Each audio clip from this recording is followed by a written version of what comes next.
Hello and welcome to Sports Talk. I'm Phil Hill, and this month our special guest is the head football coach for Rutgers University, Doug Garber. Doug, welcome to Sports Talk. Nice to be here, Phil. Okay, last time I saw you, Doug, I believe was at a clinic held in South River, Knights of Columbus. The good old boys that coach, a lot of the Central Jersey coaches there, right. And it was a good time. Yeah, that's my favorite of all the clinics we do around the state. That's really my favorite. You know, it brings me back to my roots in Detroit and the KSC halls, and I feel very comfortable there.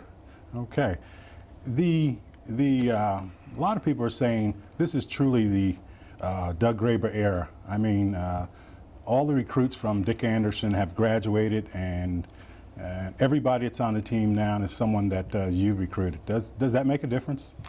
Well, I think it does. You know, we tried to downplay that. You know, it's like admitting or giving yourself an excuse not to succeed. You know, and we tried certainly not to do that. But yeah, every player that's in our program is one of my guys, right. So to speak. And you know, last year's senior class was really a mix. It was some of the players that Coach Anderson recruited.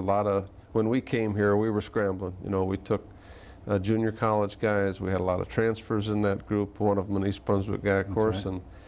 and it was kind of a hodgepodge. But this is our first senior class. That's really our guys. You're a little different. I've talked to a number of people, and a lot of coaches in a lot of different sports, and they talk about this thing that they dislike most about college sports is recruiting, and you like it. Yeah, I don't mind recruiting, Phil. I never, frankly, would have left pro football had recruiting been that distasteful to me. It's a major part of our job and job description, in particular as a head coach. And I think if you really totally dislike recruiting, you shouldn't be there in the first place. Now, there's some things about recruiting that I'm not necessarily excited about all the time, but I really enjoy getting out and selling the university and really selling myself and our coaches and our program, and I don't find it distasteful at all. Well, these days you find yourself with a lot more to sell the university about, particularly the football program. Right. I'm talking about with the new stadium about to come about. Got to be a lot of excitement about that.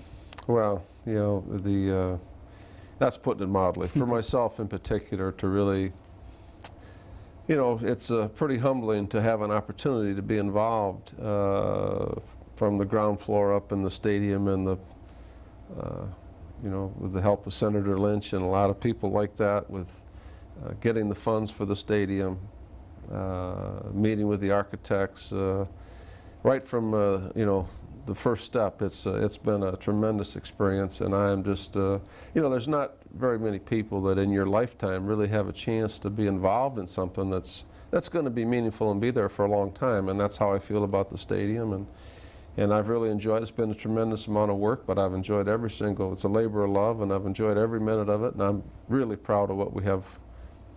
So you've been in from the ground floor, input from the absolutely, and again, not many coaches get an opportunity to do something like that, and that's why it's been such a thrill for me.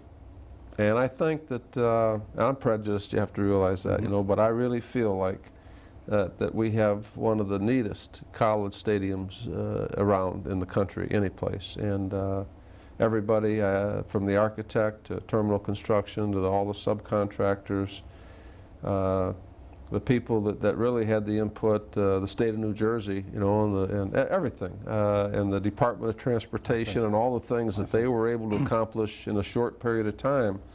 And it's not a finished product yet, but the stadium itself is truly spectacular. Okay, I think it's fair to say, not just the stadium, but the entire complex with the bubble and the new lacrosse soccer field. Right. That Rutgers really has as fine a facility, sports facility, as any in the country. We don't have to take a back seat to anybody. And the one thing I think that sets our building or house or whatever we're going to call it apart a little bit is you know, we have a spectacular natural setting, all the trees and Athletes Glen, and in the fall of the year it's really going to be a sight. I can imagine. You mentioned our house, and that's a term that's been thrown around. Fact of the matter is you've played your home games at Giant Stadium last year. next year you'll be back home, and Doug Graber has not lost in our house. Not yet, and we don't plan on starting soon. I think that it was an important thing for our program, and the Meadowlands and the Sports Authority has been great to us, but you know, college football is meant to be played on campus.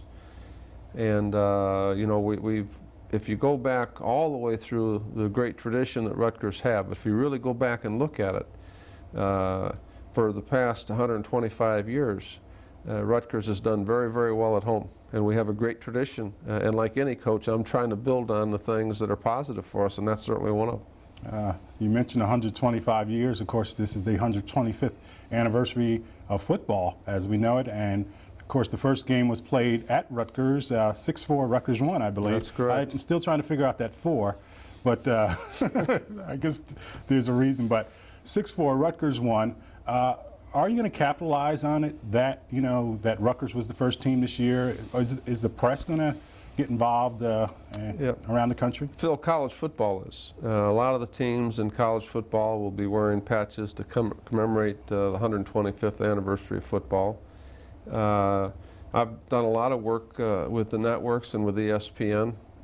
And, you know, we found, and we went back through the archives of our library, and we have found some spectacular footage of old Rutgers games. For example, we have kind of like a highlight tape of the 1938 Rutgers-Princeton game, which was the dedication game of the old stadium. Wow. And it is the most spectacular piece of football footage I've ever seen. And it's in color. It's in color, if you can believe that. Wow. And it's outstanding. Wow. And I think the networks are going to use that this year. That should be exciting. Right. We're going to look forward to that. You mentioned recruiting before, and you have the distinction of having back-to-back Atlantic 10 Players of the Year in Willis and Bruce Presley. So, again, tremendous backs. Of course, Willis, they're talking in terms of the Heisman Trophy. Can that be?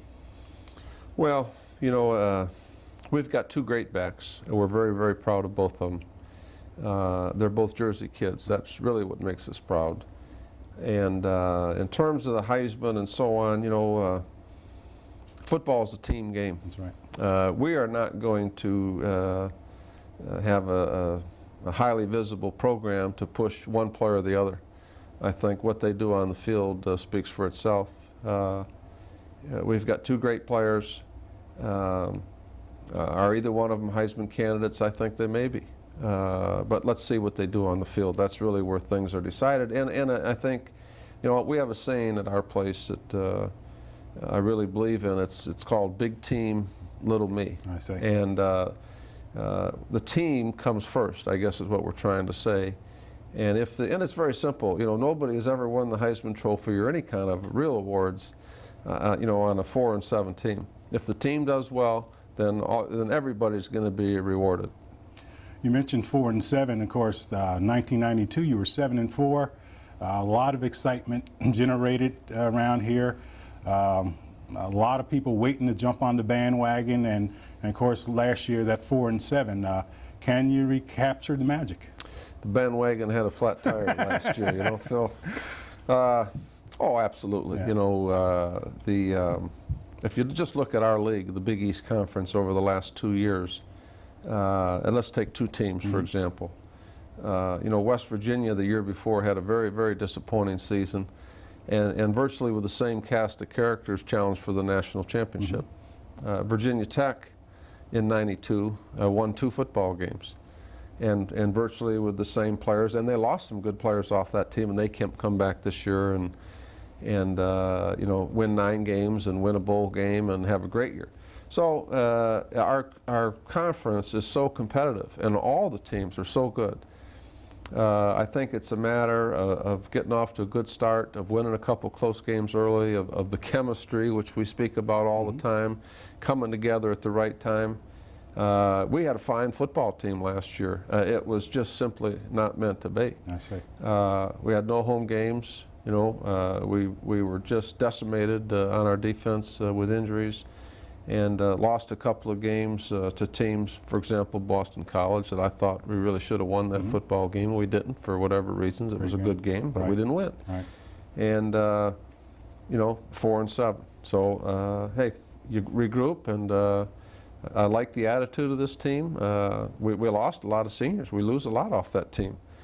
And but that you know, college football is a evolving game all the time. Right. And we have a new cast of characters. We have some outstanding young players. We still don't have the depth that we need, but if we stay healthy, and if we can survive the early part of our schedule, we'll have a good football team this year. Okay, I inadvertently demoted you to the Atlantic 10, and Right. you let me go. Right. But a new cast of characters. Just who are some of the new players that are going to come on the scene?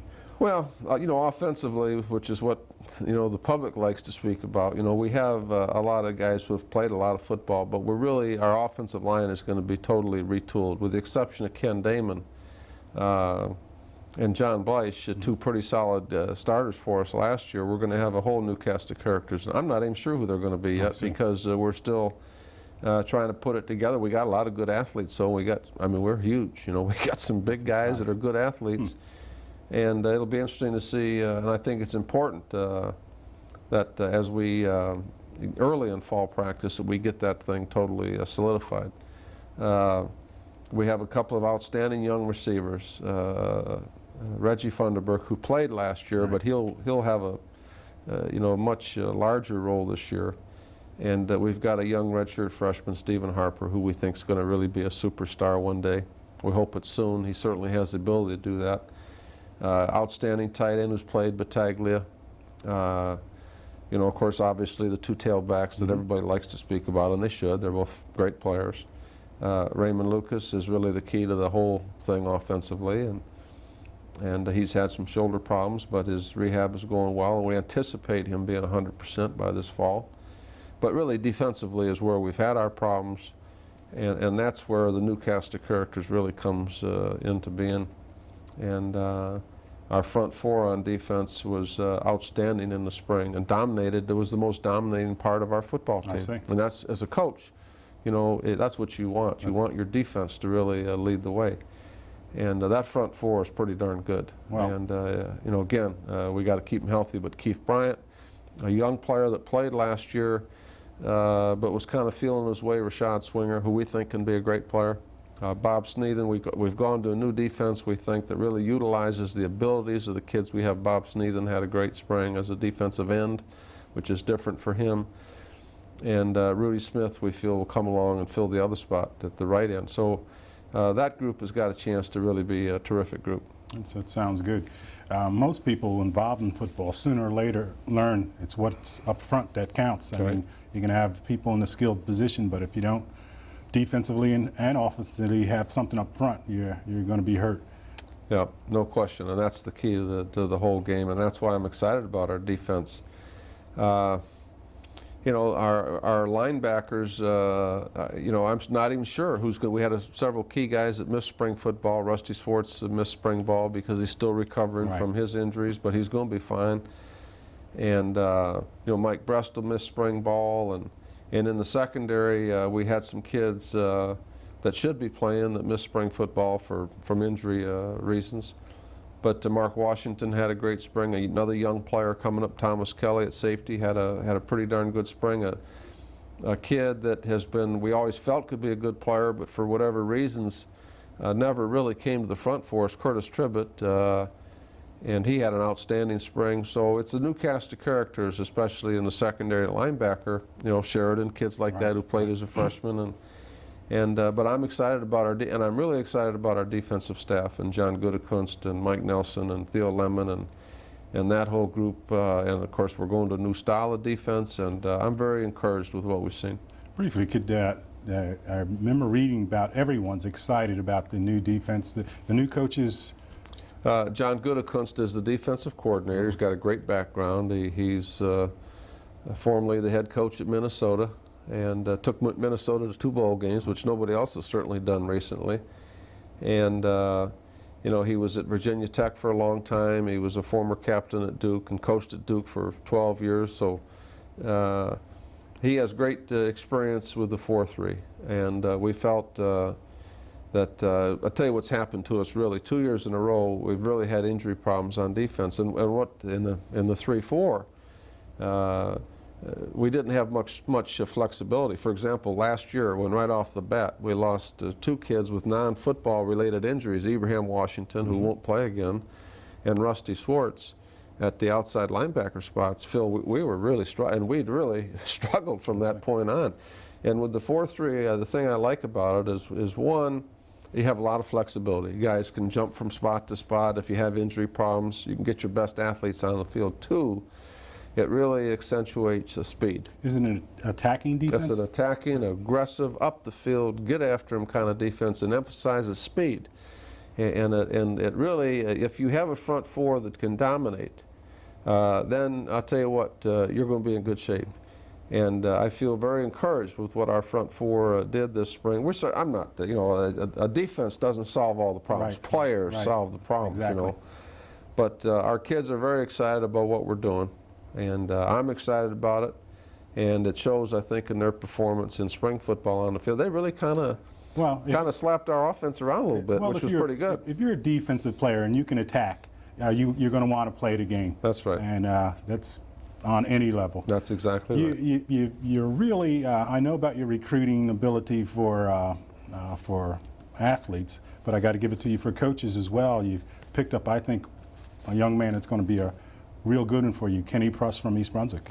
Kenny Pruss has been a real plus to our program, and he's a young guy. He's got a bright future in coaching. You know, he's a graduate assistant now, but a graduate assistant is a full-time coach. And we give him a lot of responsibility, and he's got a bright future. He's going to be a good one. Marcus has brought him up the right way, and of course he had a good experience at Vanderbilt, and he's going to be a heck of a coach. He's a fine young man. Can we expect to see Terrell Willis and Bruce Presley in the same backfield? You know what, you're not the first person that's ever asked that question. Let me answer it this way. Yes, we are going to do some things with those kids in the same backfield at times. That's not going to be the major focus of what we do. We are basically a one-back offense. Our fullback gets paid to block, and they'll be the first to tell you that. In fact, they call themselves the smaller guards, really, is what they are. You know, we give them the ball about once every 2 or 3 games just to make them feel like they're running backs. They block people. They block. Our running backs run with the football, and our tailbacks I'm speaking of specifically. And, you know, it's not like in a 2-back offense where you give the ball to the fullback 15 times a game and to the tailback 20 times a game. Right. You know, those guys are getting it 35 times a game. That's right. So we don't want to wear them out, and we found that their running styles really complement each other, Phil. They really are different, totally different type runners, and we can do things in our offense to utilize their abilities. You're going to see them both play in the game. You're going to see them on the field at once, and you're going to see them coming in and out as tailbacks too in the game, which is really, I'll tell you what, when Bruce is in the game and he hits you right in the mouth and runs over you, and when Terrell's in the game and he runs around you very rapidly, it's really tough on the defenses, and that's one of the reasons those kids have had such great stats. Well, Bruce Presley for Central Jersey certainly knows about him. One of the most exciting players to ever come out of Central Jersey, and Terrell Willis is just one of the most exciting players I've ever seen. Right, coming out of any place. Any place. Right. Right. Yeah, he is. They're both great players in their own right. Terrell is a very exciting runner to watch. You know, I know I put some pressure on him when I say this, and they're both bright guys. You know, that's the neat thing about both of them. I mean, you know, you can't be a good football player and not be bright, but both of those kids are very bright. They have good work ethic, and they're good people. And they don't care who gets the credit. You know, they just want to win. Terrell is probably the most exciting player I think I've ever been around. I've never been around a player in pro or college that has the speed that he has. This spring, you know, we have what we call a pro day every spring, like most schools do, where the pro scouts come in and really time the team. And the scouts, you know, and last spring he really burst on the scene. He ran a 4.28.40. I don't know if anybody realizes how fast. 4.28. Unbelievable. Yeah, it is. And this spring, he ran a 4.23. Every scout that was there said, you know, and a lot of them have been around the NFL for, you know, 30, 40 years. A lot of the scouts are, they've never seen or timed a player that fast. He can flat run, and I thought that I'm going to tell you a little story about Terrell. You know, when you have great players like that in spring football, you don't want to wear them out or, you know, increase an opportunity for an injury. That's so, right. But yet you don't want to send the wrong message to them that you're taking the spring off. So we were limiting both of them in terms of their reps carrying the football a little bit this spring. And, you know, they're young players, and sometimes you send the wrong message, you know, and I was a little bit upset with Terrell with some of the things, not that he wasn't working or anything like that, but I just didn't think he had done a whole lot of spring football. So we got to the spring game, and you know, we gave him the ball 9 times in the spring game, and he rushed for 195 yards, you know, which is a pretty fair average. And he came up to me after the game and said, "How was that, Coach? Is that good enough for you?" And I said, "Yeah, you know, that wasn't too bad, Terrell." Not at all. Not at all. He's a great one. Ray Lucas. I read somewhere that Ray Lucas said that his 1992 season was 10 times better than his season last year, and pretty much attributed it to the fact that he and Brian Forte were flip-flopping. He said that he felt that if he made a mistake, he'd be coming out of the game. I personally have a view about quarterbacks, rotating quarterbacks. Can we expect to see that happen again, or? I hope not. You know, that's not our plan. That wasn't our plan going into the season. Again, I don't like to speak of the old, but you know, we tried like crazy to have one of those kids take the job.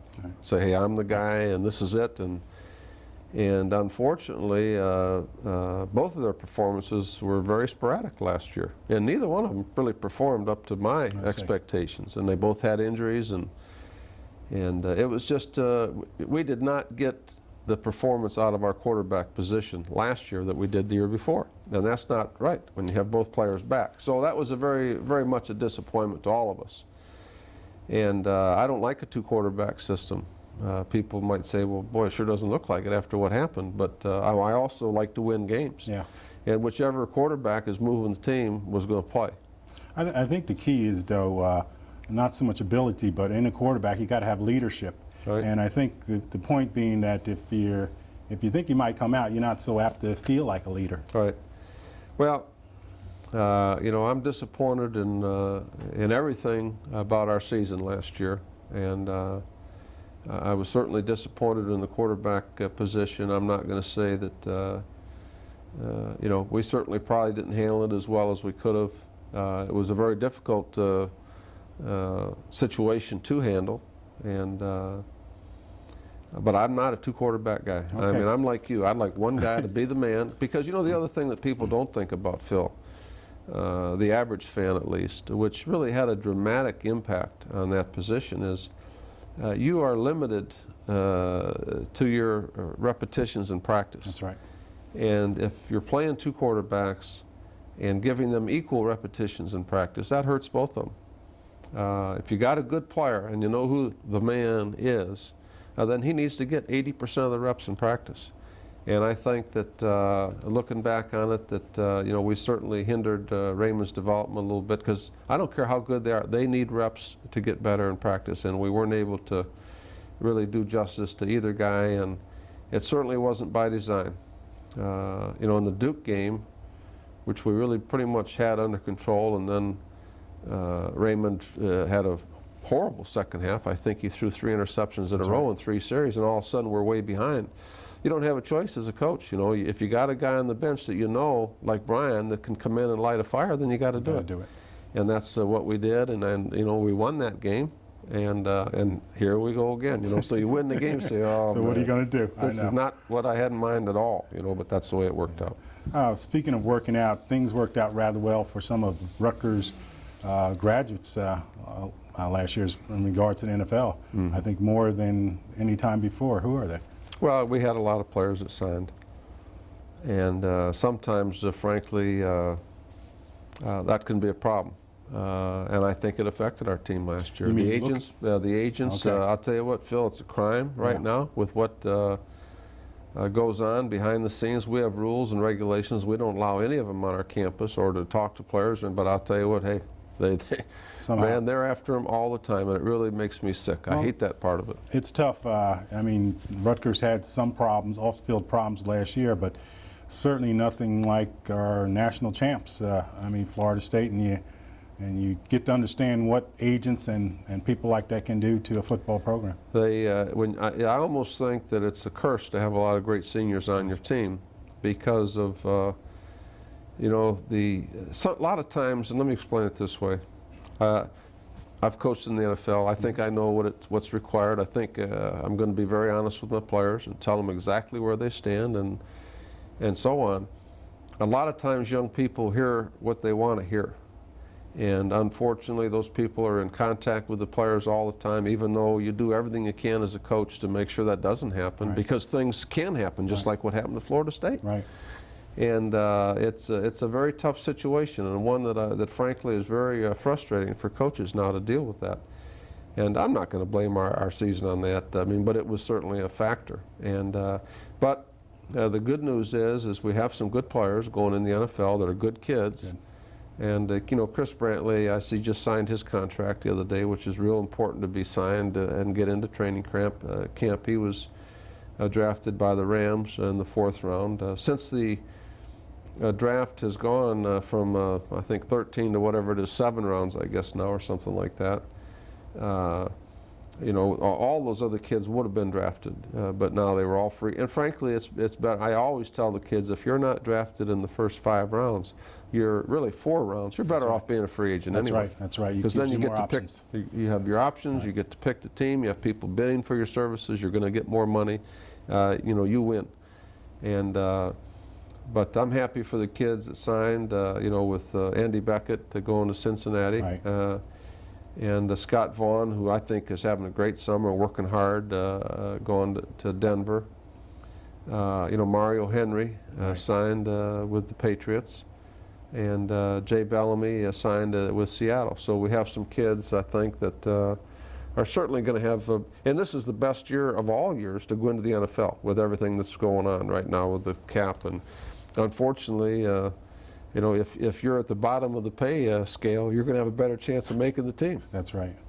Listen, Doug, we're just about out of time, but I've really enjoyed talking to you this evening, and we want to invite you back another time. We want to wish you the best of luck for this coming season.